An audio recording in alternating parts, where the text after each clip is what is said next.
Está caliente y todo, vamos a tratar de no durar tanto. La verdad es que está fuerte. Empezamos con Jeremías 8, número 11, creo que nos habló de eso, que toca a mí dar escuela hoy. Vamos a Jeremías 8, número 11. Yo tengo una consulta. Doña Ana, usted es doctora, ¿cierto? ¿A usted qué tipo de persona la usa como doctora? De los que están enfermos. Enferma, correcto. No la busca gente sana. Tampoco la busca gente con problemas legales. Con problemas mecánicos. Su área es la medicina. Ok. Pues yo tengo un problema médico, la busco usted. Si tengo un problema, tal vez ocupo una pieza mecánica, pueda que no me ayude. Los pueblos antiguos tenían un dios para cada cosa, para cada necesidad. Entonces, si ocupaban agua, llamaban a Baal, que era el dios de las tormentas. Si iban a pelear, los griegos tenían a Ares, dios de la guerra. Hasta tenían dioses para la construcción. Los judíos lo tenían a Dios, Jehová. Y como único Dios, suplía las necesidades que ellos tenían, de todo. Entonces, por ejemplo, generalmente la manifestación de ese Dios iba de acuerdo a una situación específica, revelando un carácter en el seguimiento de Dios. Entonces, por ejemplo, la gente buscaba a Jehová Shalom, ¿para qué? Era Jehová paz, que Dios te diera paz, que todo estuviera en paz, ¿cierto? En la Biblia hay distintas referencias de títulos que le dan a Dios que demuestran en esa situación el carácter de Dios y para la situación que es invocado que Dios llega, ¿cierto? Entonces, por ejemplo, si los judíos iban al templo, ellos se guiaban por Jehová Shalom, ellos invocaban a Dios como el Dios de paz, ¿cierto? Pero cuando tenían un conflicto, ¿a quién convocaban? ¿Cómo se expresaban de Dios? Jehová los ejércitos, ¿cierto? Y eso demuestra un temperamento de Dios en esa posición, ¿cierto? Una inclinación de Dios para determinada situación, ¿cierto? Ok, vamos con Jeremías 8:11. 8:1, perdón. 8:1. Si se ponen de pie, por favor. Empiezo yo y sigan ustedes. En aquel tiempo, dice Jehová, sacarán los huesos de los reyes de Judá, los huesos de sus príncipes, y los huesos de los sacerdotes, y los huesos de los profetas, y los huesos de los moradores de Jerusalén, fuera de sus sepulcros. Y los esparcirán al sol y a la luna, y a todo ejército del cielo, a quienes amaron y a quienes sirvieron, en pos de quienes acudieron, a quienes derrotaron y a quienes se postraron. No serán recogidos ni enterrados, serán como estiércol sobre la faz de la tierra. Y escogerá la muerte antes que la vida todo el resto que quede de esta mala generación, en todos los lugares a donde arroje yo a los que queden, dice Jehová de los ejércitos. Les dirás así mismo, así ha dicho Jehová, el que cae no se levanta, el que se desvía no vuelve al camino. Porque es este pueblo de Jerusalén rebelde con rebeldía perpetua, abrazaron el engaño y no han querido volverse. Escuché y oí, no hablan rectamente, no hay hombre que se arrepienta de su mal diciendo, ¿qué he hecho? Cada cual se volvió a su propia carrera como caballo que arremete con ímpetu a la batalla. Aún la cigüeña en el cielo conoce su tiempo, y la tórtola y la grulla y la golondrina guardan el tiempo de su venida, pero mi pueblo no conoce el juicio de Jehová. ¿Cómo decís? Nosotros somos sabios y la ley de Jehová está con nosotros. Ciertamente la ha cambiado en mentira la pluma mentirosa de los escribas. Los sabios se avergonzaron, se espantaron y fueron consternados. He aquí que aborrecieron la palabra de Jehová y qué sabiduría tienen. Por tanto, también sus mujeres y los gatos a quienes los instruiste, porque desde el más pequeño hasta el más grande, cada uno sigue la avaricia, desde el profeta hasta el sacerdote, todos hacen engaño. Y curaron la herida de la hija de mi pueblo con liviandad, diciendo paz, paz, y no hay paz. Amén. Oramos. Padre, gracias por tu palabra, gracias por este día que estamos aquí reunidos, gracias porque somos familia en fe, y te pedimos que tomes el control de esta instrucción, Señor, para que me limites en mi carne y pueda hablar tu Espíritu, Señor. Gracias en el nombre de Jesús. Bueno, yo he estado con la continuidad de todos los pasajes y de todos los estudios, pero me imagino que ya han hablado del contexto histórico, han hablado de la referencia geográfica, de lo que estaba pasando en el pueblo de Israel, de qué tiempo se mueve Jeremías, conociendo a Douglas, a Andrés, bueno, el resto que también la escuela, me imagino que ya todo eso lo han abarcado, entonces es redundante de mi parte. Pero este mensaje no inicia. ¿Quiénes estuvieron aquí en lo que habló Billy? ¿Se acuerdan lo que Billy habló? Miren que a mí me gustan mucho los detalles. Billy habló acerca de entender el contexto, ¿cierto? Billy habló acerca de entender el contexto. Este mensaje no inicia en Jeremías 8, inicia en Jeremías 7, 21. Y nada más vamos a leer la introducción del mensaje. Dice: así ha dicho ¿quién? Jehová de los ejércitos.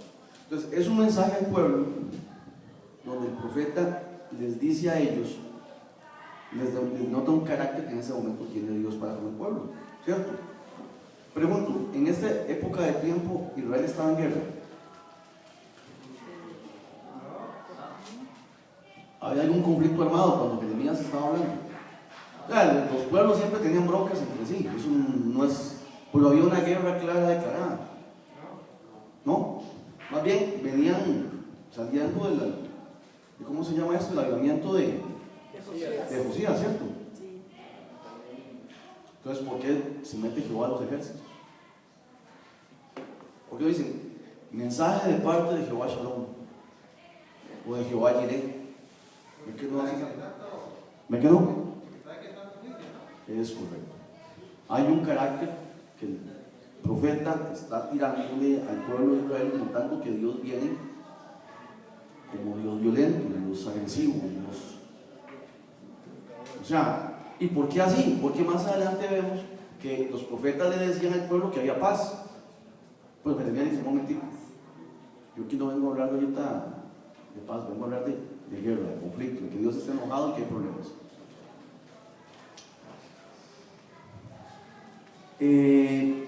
La expresión Jehová de los ejércitos sale en la Biblia 283 veces. Y es una expresión que se da,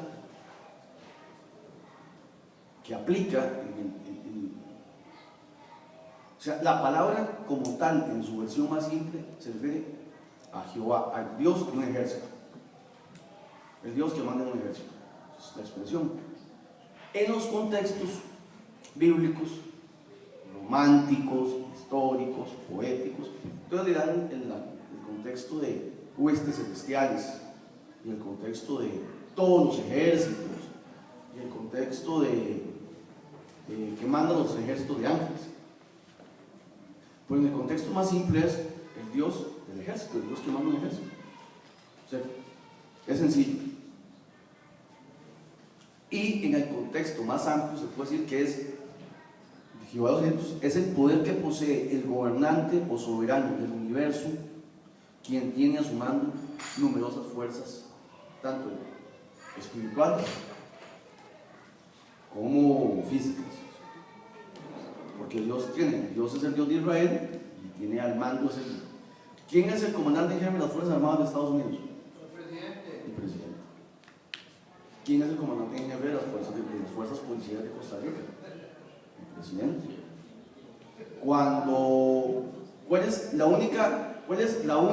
único espacio de tiempo donde las fuerzas policiales de Costa Rica no están al mando del presidente? ¿Qué pasa al mando de quién? Ya tiene las últimas elecciones.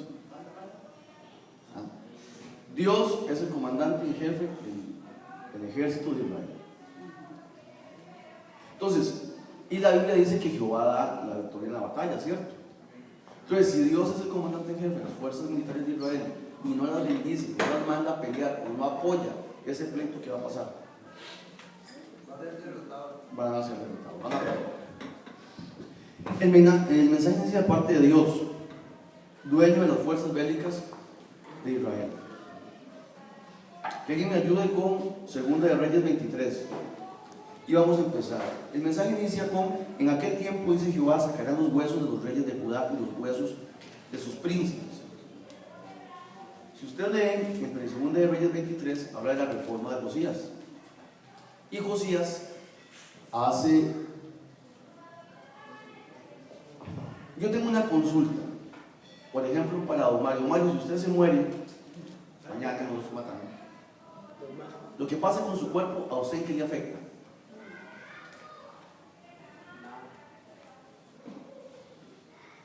No sé, Andrés, si vos te morís mañana y tu cuerpo lo entierran o lo queman, ¿a vos en qué te afecta? Hay represiones que hace la Biblia que son simbólicas con efectos morales. Por ejemplo, si Andrés se muere mañana, lo que a él le pase nada le interesa, ¿cierto? Está muerto. Pero si el cuerpo de Andrés anda por la calle despedazado, a los que estamos presentes nos va a afectar. ¿Cierto? Sí. Hay muchos castigos que Dios hace que no son de efecto inmediato para la persona, pero sí tienen un efecto moral, social, ético, emocional y hasta espiritual en otras personas. ¿Correcto? En la reforma de Josías, que a Segunda de Reyes 23, alguien que lo tenga, por favor. 23 ¿qué? ¿Cuál capítulo 23? ¿Cuál capítulo? Todo, no, vamos a leerlo un ratito. Amén. Vean. Sí. Entonces el rey mandó reunir con él a todos los ancianos de Judá y de Jerusalén. Y subió el rey a la casa de Jehová con todos los varones de Judá y con todos los moradores de Jerusalén, con los sacerdotes y profetas y con todo el pueblo, desde el más chico hasta el más grande, y leyó, oyéndolo ellos, todas las palabras del libro del pacto que había sido hallado en la casa de Jehová. Primero Josías, ¿qué hace? Se presenta al pueblo, lee la Biblia y se presenta con los líderes, ¿cierto? Está con los líderes del pueblo y se presenta y les lee la Biblia. ¿Por qué él hace eso? Primero que todo, porque está diciendo: aquí tengo yo el respaldo de los gobernantes. No es algo que a mí se me ocurrió hacerlo porque sí, ¿cierto? Segundo, ¿por qué lo hace con Biblia? ¿Por qué lee lo de la Biblia? ¿Por qué lee? Porque le está diciendo al pueblo: tampoco es algo que a mí se me está ocurriendo. Es algo que está escrito en la Biblia. Josías no hizo algo porque él sencillamente se le ocurrió. Dios se lo mandó y demostró el respaldo espiritual y el respaldo de las personas. Brincamos al 5, voy a leer yo. Y dice: y quitó a los sacerdotes idólatras que habían puesto los reyes de Judá para que quemasen incienso en los lugares altos, en las ciudades de Judá y en los alrededores de Jerusalén. Y asimismo a los que quemaban incienso a Baal, al sol, a la luna, y a signos del zodíaco y a todo el ejército de los cielos. Hizo también sacar la imagen de acera fuera de la casa de Jehová, fuera de Jerusalén, del valle de Cedrón, y quemó en el valle de Cedrón y la convirtió en polvo y echó el polvo sobre los sepulcros de los hijos del pueblo. Vean lo que hace Josías. Destruye todo, lo quema, lo tira al fuego, esparce el polvo, y más adelante habla que también convierte ciertos lugares de oración en letrinas, ¿cierto? Eso hace Josías. Ahora volvamos otra vez a Jeremías. Jeremías 8,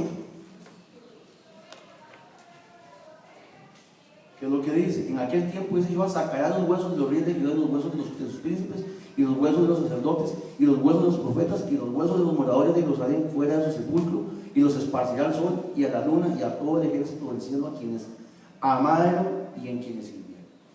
Castigo muy parecido, ¿cierto? Como Josías castigó a los idólatras, ¿qué les está diciendo Dios a ellos? Que los va a castigar igual. O sea, Dios ya no es Josías o sea, en este caso no es Josías castigando es Dios mismo el que está castigando, y Dios les está diciendo: vean, señores, el castigo que les voy a aplicar a ustedes se le aplica igual que los impíos, igual que los idólatras. Aquí no estoy haciendo acepción de personas. En la condición de ustedes ahorita es la misma condición de juicio que se le aplicó a los idólatras que estaban antes. ¿Por qué les dije hace un momento que es un contexto moral y social? Porque los judíos pensaban más adelante, como vemos, que todo estaba bien, que es un pueblo elegido por Dios en este momento, ¿cierto? Pero Dios los está agarrando, los está bajando al mismo nivel de los sacerdotes de Baal. Entonces para ellos es moralmente un reproche muy serio, porque no los está castigando como a mi pueblito Israel al que amo, ¿cierto? Sí, porque es que, digo, voy a hacer un aporte. Porque ellos desobedecieron. Ellos no hicieron lo que el Señor les mandó, que cuando ocupaban las tierras sacaran a todos los habitantes. Es que eso, Jaime, disculpa, es que eso, por ejemplo, es que la desobediencia de Dios, Dios te puede castigar, porque todos desobedecemos todos los días. Pero Dios ha castigado de muchas formas a Israel. En el caso del rey David, Dios lo castigó de una manera. ¿Y qué dijo David? Dios le dijo, escoja.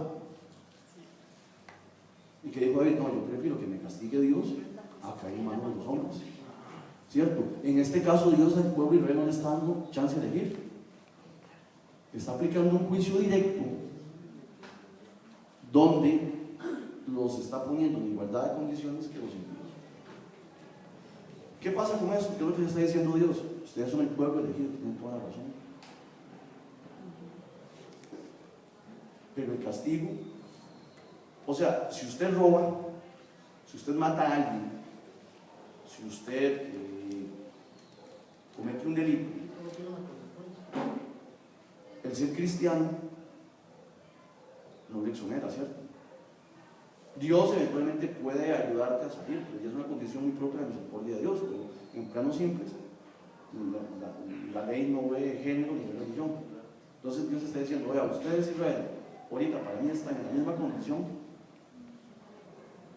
que los impíos, que los idólatras que sacó Josías. ¿Y cuánto había de este avivamiento aquí que puede haber de diferencia? 30 años. No, está muy cerca. Muy cerca, menos de 30 años. O sea, no duró nada.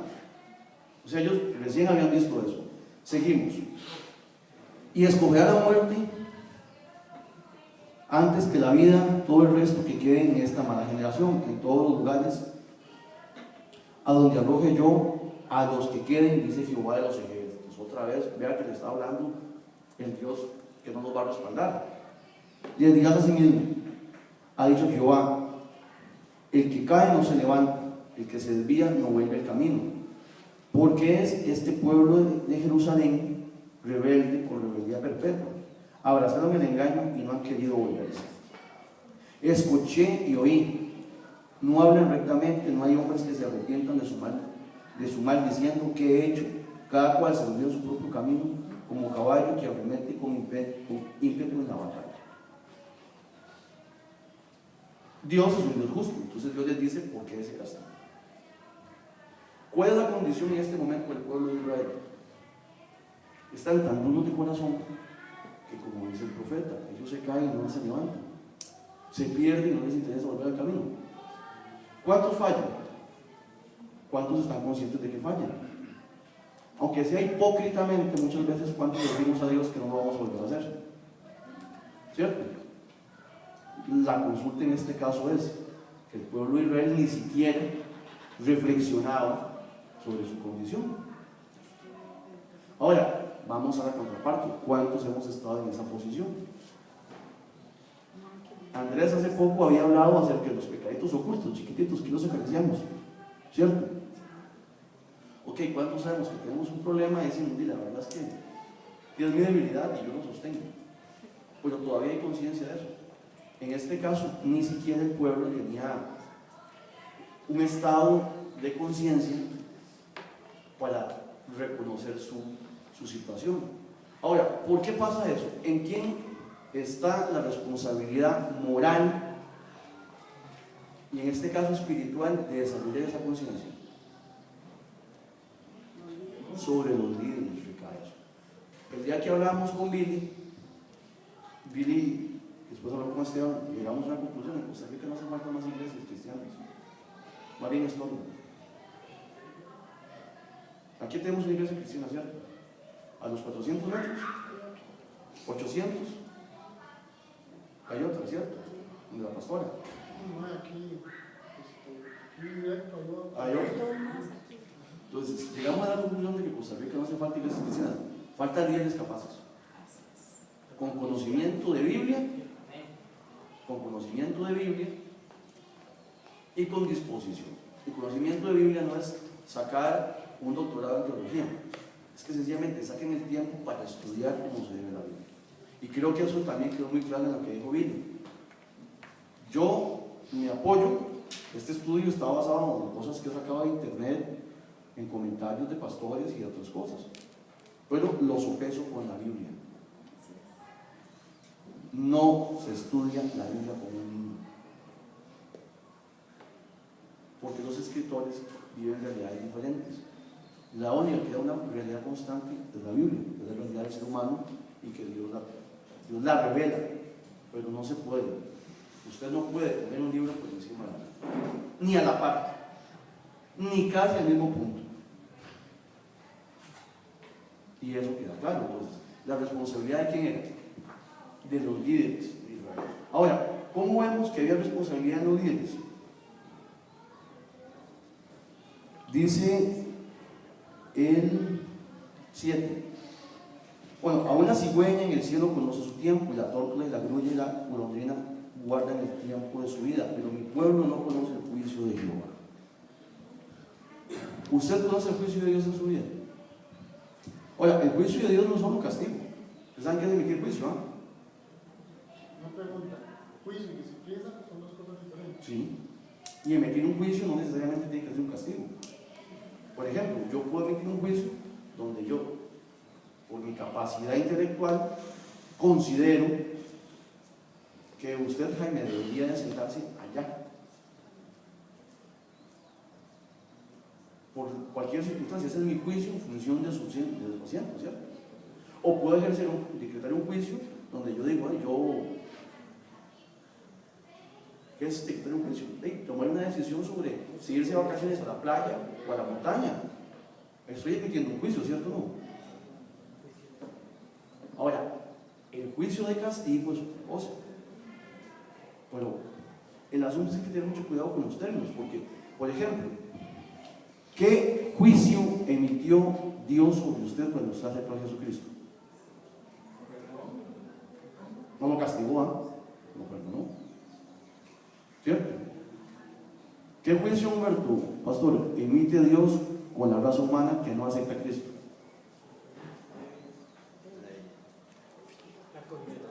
Hay condenación. ¿Y el que acepta a Cristo? Ese es el juicio que Dios decreta. Lo ve, limpia la sangre de Cristo, y el juicio es salvación. Entonces, ¿qué dice el pasaje? Dice que el pueblo de Israel ni siquiera sabe sus juicios, y no conoce los juicios de Jehová. ¿A qué se refiere a eso? No solo en castigo. O sea, por ejemplo, no ven la mano bendición de Dios. Díganme una cosa, y es una costumbre que a mí me da pereza, pero le he comenzado a implementar poco a poco. Pero ¿cuántos de verdad le dan gracias a Dios por la comida?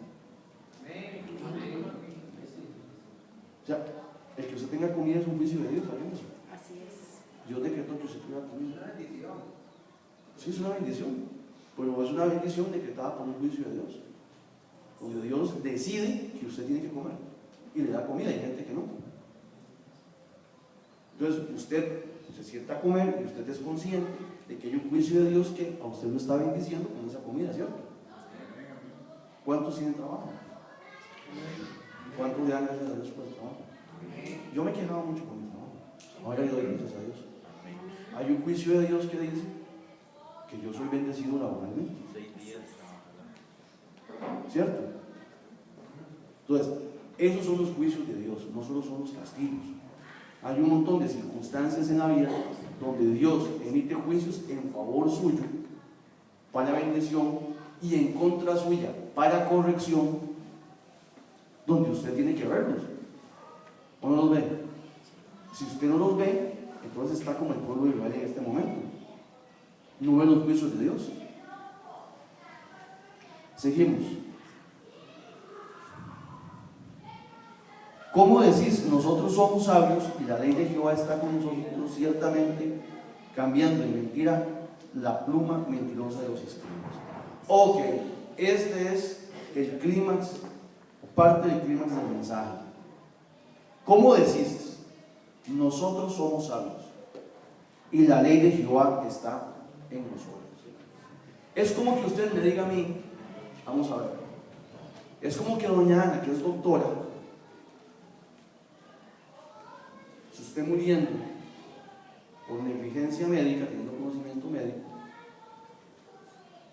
pero que como es doctora ella crea que solo por el simple hecho de ser doctora se va a curar, ¿cierto? O sea, como yo soy doctor, no me voy a enfermar porque soy doctor. O como yo soy policía, a mí nadie me va a saltar ni me va a robar porque yo soy policía, ¿cierto? Como decía, me gustó mucho un comentario que hizo Bruce Lee con respecto a los vegetarianos. Dice, es absurdo pensar que un tigre no te va a comer por ser vegetariano. O sea, es el mismo caso. Los judíos venían del avivamiento de Josías, vieron la bendición que tuvieron con Josías y dijeron, no, ya estamos bien.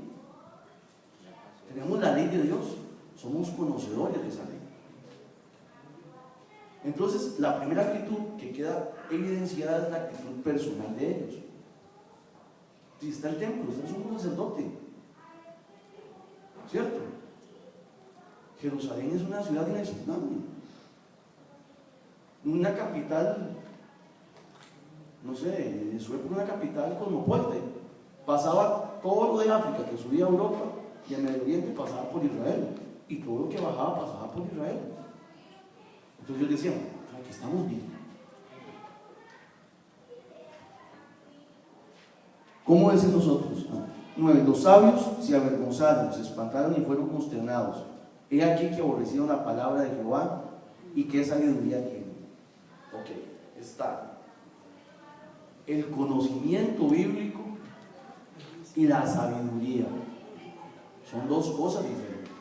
Usted con conocimiento bíblico, distorsionado por el conocimiento bíblico, usted puede negar a Dios. Ustedes saben las historias de los niños brujos de Nigeria. Resulta que Nigeria es un país un poco interesante. Es musulmán por un lado, pero ha tenido un gran crecimiento católico. Entonces te acuerdas de una selección juvenil que llegó al mundial, que todos eran católicos, que fue un boom para Nigeria porque todos profesaban que fue católico, y un país de tendencia musulmán, y ahorita tiene un despertar relativamente grande de movimientos evangélicos, pero son movimientos evangélicos mezclados con la cultura nigeriana. Y los pastores, profetas, que está muy de moda, pues todo el mundo es profeta, todo el mundo es apóstol, llegan a los pueblos a predicar. Pero supongamos que llega un hermanito y dice, pastor, es que mira que en mi casa, obviamente son lugares muy pobres que no tienen Biblia, no estudian. Viera que tengo un problema. Tengo mi mamá muy enferma. En serio, voy a llorar por la mamá. Y ese milagro lo paga. Y la mamá se muere. Entonces hay que echarle la culpa a alguien de su muerte. Ahí vienen a quién echan la culpa. A los que no se pueden defender. El pastor dice que ese chiquito que está ahí, el hijo menor, es brujo. Y demuestra ahí con sus cosas que es brujo. Entonces en internet busquen el niño brujo de Nigeria. Y ese caso es uno entre, bueno, ahorita en el albergue creo que hay 300 niños recogidos en Nigeria. ¿Sí? Y el chiquito lo recogieron de 2 años deambulando desnudo por la calle desnutrido. Vivía en la basura que ponía en la calle. Ahora, ¿ustedes de dónde creen que ese pastor brujo saque ese argumento?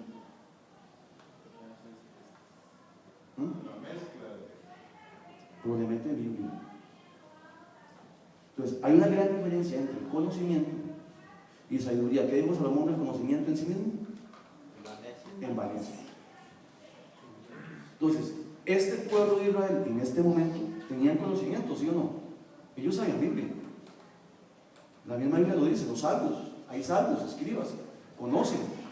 Pero la sabiduría de Dios, aquella iluminación que Dios da para que ese conocimiento que usted tiene se haga práctico conforme a lo que Dios quiere, nos estaba dando.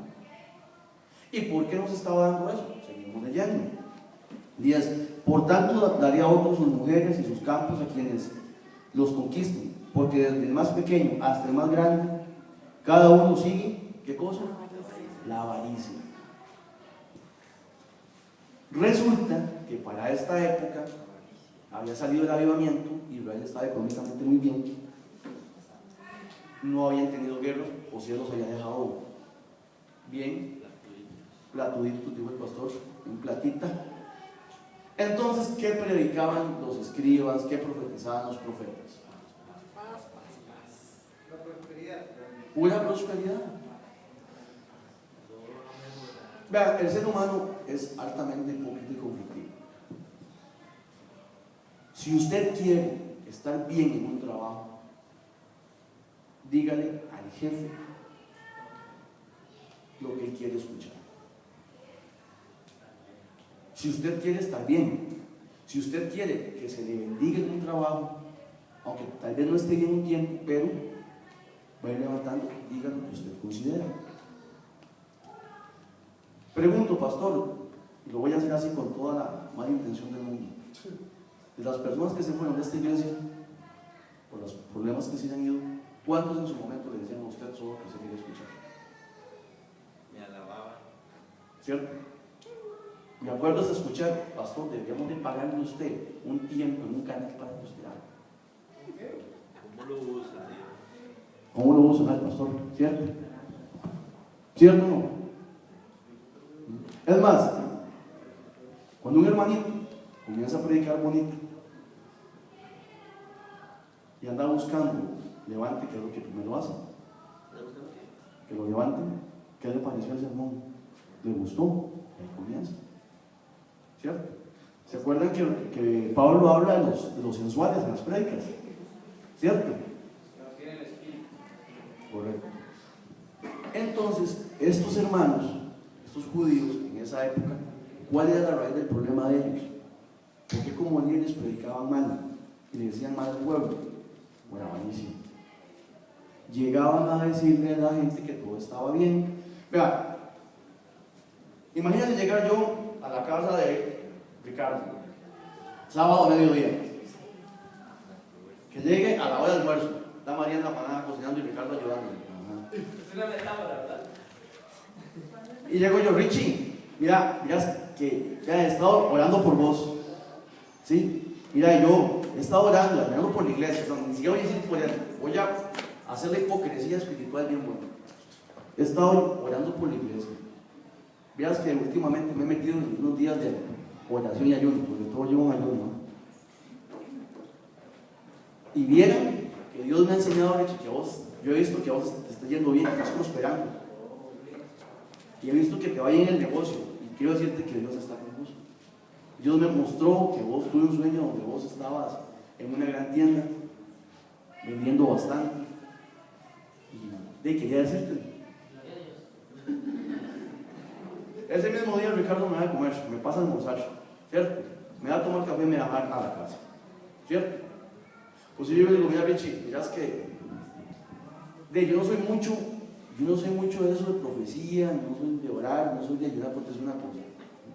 Yo he notado que hay unas cosas en el negocio que no están bien, el descarte porque puede que te vaya más con tal persona que te está vendiendo de esta manera y creo que te va a morir. ¿Qué me puede decir Richie? De momento tal vez que no le va a caer muy bien. ¿Qué le pasa a Diego? ¿Acaso él sabe de negocios? ¿Cierto? Con mucha más razón en esa época, los profetas llegaban y le decían a la gente lo que querían escuchar. ¿Para qué? Para que le dieran dinero. Los escribas es una función. El escriba judío es una mezcla entre erudito bíblico, entre líder religioso y entre asesor legal. ¿Sabían eso? Abogado. Es abogado y cobra caro. Entonces, bueno, no sé si ustedes han tenido compartido con gente judía, pero el rabino de la sinagoga opina en todo, ¿cierto? Y lo que él se dice, se hace.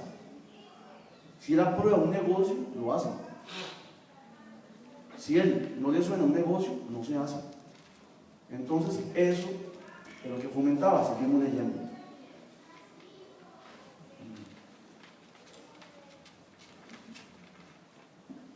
Sacerdotes todos hacen engaño. Dice, por tanto, haré a otros sus mujeres y a sus campos a quienes lo conquisten, porque desde el más pequeño hasta el más grande, cada uno sigue la avaricia, desde el profeta hasta el sacerdote, todos hacen engaño. Y curaron la herida de la hija de mi pueblo con liviandad, diciendo paz, paz, y no hay paz. Ok, que alguien me ayude con 1 Samuel 2:12.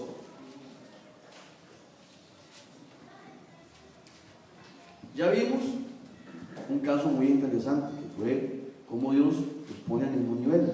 Ahora vamos a ver un caso de, cerrando el mensaje, de curar una herida con liviandad. La historia de 1 Samuel 2:12, ¿de quién nos habla? ¿De quién? Ajá, pero cuenta una historia ahí metida. Son los hijos de Elí. Si ustedes gustan, pueden leerlo. Yo lo voy a parafrasear. Los hijos de Elí eran hijos del sumo sacerdote. Eran los encargados de velar por las actividades que se hacían en el templo. Bueno, en ese momento era la tienda donde estaba el arca. ¿Y ellos qué hacían? Ellos cobraban. Ellos fornicaban con las mujeres que llegaban al templo. Ellos se emborrachaban y ellos, aparte de eso, estafaban a la gente que llegaba a hacer las ofrendas. Y Elí tenía conocimiento de eso. Y Elí les llamó la atención, que eso no se hace. Pero nunca los quitó del ministerio. ¿Qué hizo Dios con ellos? Los mató. Y me llama mucho la atención, ¿saben qué me llama mucho la atención? Que Dios emite juicio contra ellos. Y Elí dice, está bien. El carácter de Elí dice, está bien. De que Dios los mate. Sí, se equivocaron. ¿Qué hizo Moisés cuando el pueblo estaba despedazado y Dios lo iba a eliminar? ¿Qué dijo Moisés? Si quiere, máteme a mí, pero no es el pueblo. ¿Cierto? Una actitud de misericordia hacia el pueblo, ni siquiera eran sus hijos, ¿cierto? ¿Qué actitud tomó David cuando se cayó la mortandad? David se sintió mal porque sabía que era culpa de él.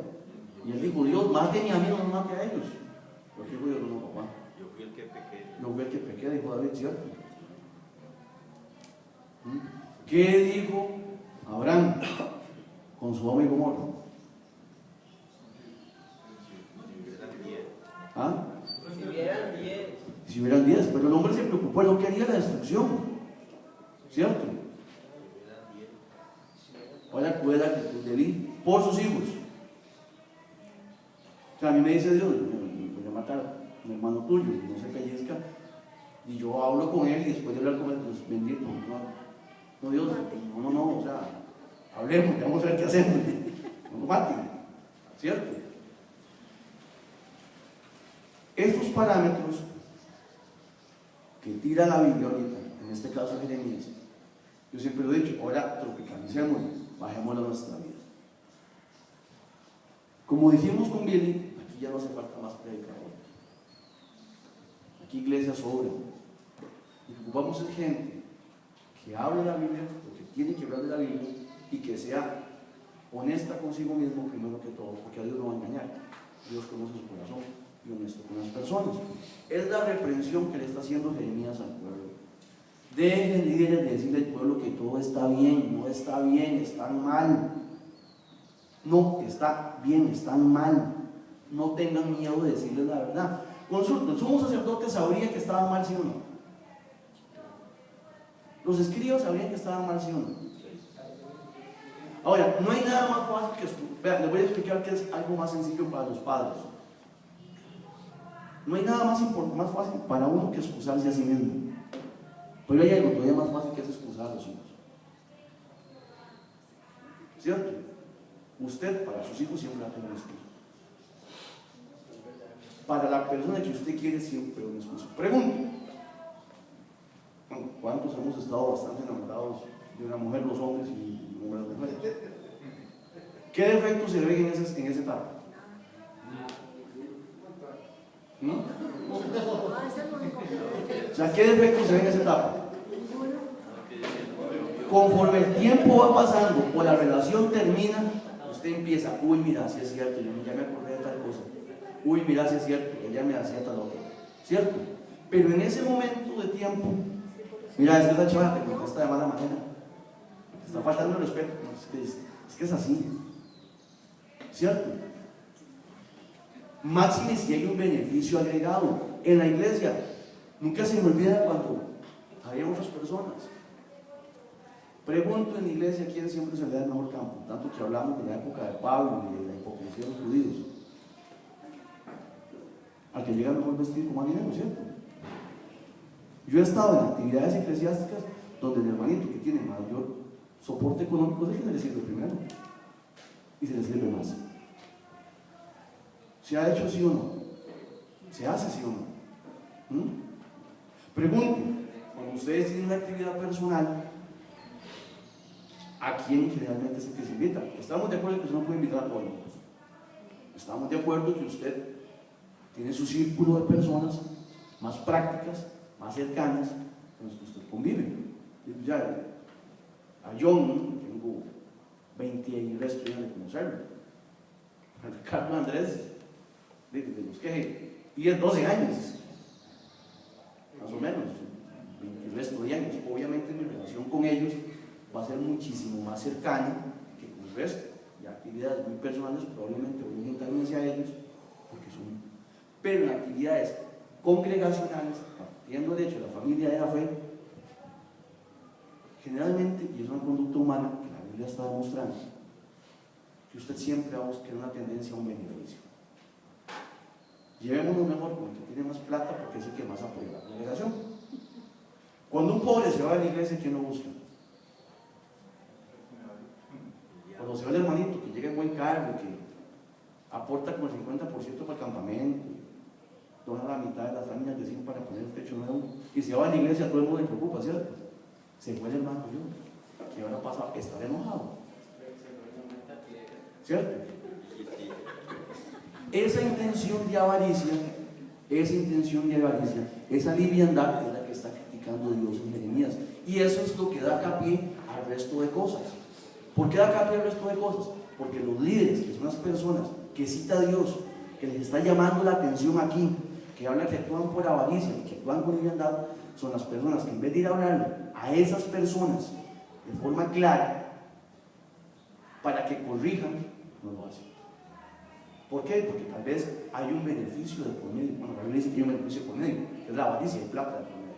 ¿Por qué Josías llegó con los líderes a prestar su reforma? Porque ¿quién fue el primero que les dijo? Hay que acomodarse. A ellos, ¿cierto? Cuando llegó Esdras y Nehemías a Jerusalén, ¿quién fue lo primero? ¿A quién reunió primero, pastor? Y les dijo, devuelvan a todas las mujeres que no son judías. Los casados. ¿Ah? Los que se habían casado con mujeres. Y eran que eran los líderes de la comunidad judía. No eran judías. Y no eran judíos, los devolvió. Ese es el mensaje que les está dando Jeremías en su profecía de parte de Dios. Ustedes tienen la obligación como líderes, y va para abajo, líder de iglesia, líder de ministerio. Usted puede decir, bueno, en el caso mío yo no tengo mayor liderazgo. Si usted es padre, usted es líder en su casa, es un sumo sacerdote en su hogar, ¿cierto? Si usted es soltero y es joven, usted es un líder en su lugar de trabajo. Y les aclaro, yo no soy, trato de ser muy práctico, no estoy diciendo que se vuelva un santurrón hipócrita. Usted no puede dar lo que no tiene. Preocúpese por tener comunión con Dios y que Dios le vaya corrigiendo eso. Así es. Porque si usted se preocupa por ser bueno, por este mensaje, sepa que le va mal. Va a terminar frustrado y con culpa. Así de sencillo. Entonces, preocúpese mejor por orientarse con Dios. Y vean, el mensaje es muy sencillo. Jeremías lo hace práctico. Les dice, vean, ustedes no le dicen la verdad a la gente porque están ganando plata de por medio. Y cierran el versículo 11 diciendo, y curaron la herida de la hija de mi pueblo. ¿Quién era la hija de Dios? Jerusalén.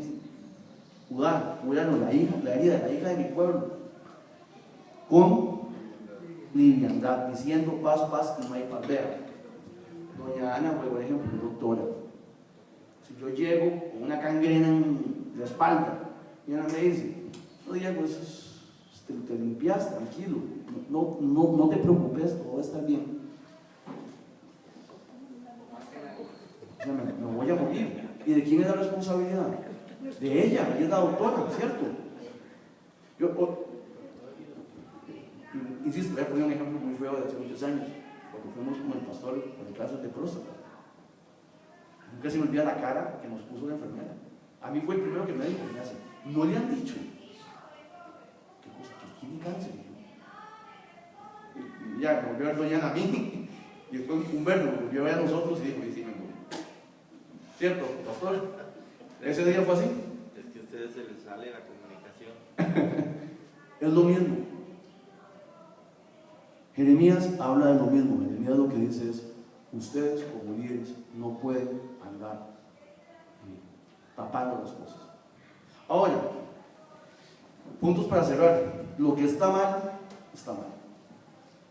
Me ha llamado mucho la atención porque no es ningún secreto, por mi situación personal, he tenido muchos altibajos y el pastor ha sido